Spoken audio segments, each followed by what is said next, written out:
प्रथमे देखिबा हमें कारक काहाकू कहिबा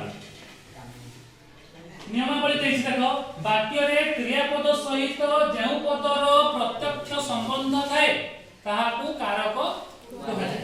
वाक्य रे क्रियापद सहित प्रत्येक वाक्य रे हम तीन जिंस पाइबा कर्ता कर्म आउ क्रिया जेमति कि जाउची खाउची खेलुची पचती पठती धावती हसती क्रीडती ए प्रकार सब गोटे क्रियापद ताले एई क्रियापद सहित जेउ पदर साक्षात संबंध थाए ताहाकू कारक बोली कहाଯାଏ।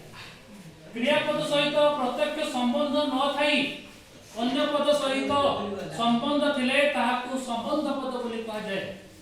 जेमति कि गोटे कहिबा वाक्य रामर पुओ श्याम बाजार को जाउची एई वाक्य रे किए जाउची राम जाउची ना श्याम जाउची श्याम जाउची तेलनी गमन करबा क्रिया रो जो जाउची सहित रामर कोनसी संपर्क अछि कि नाही जेहेतु रामर जीवा सहित कोनसी संपर्क नाही से कोनसी कारक नाही। संबंध पदरे षष्ठी विभक्तिर प्रयोग हुए एणु शेषे षष्ठी बा संबंध षष्ठी बोली कहा जाए। हला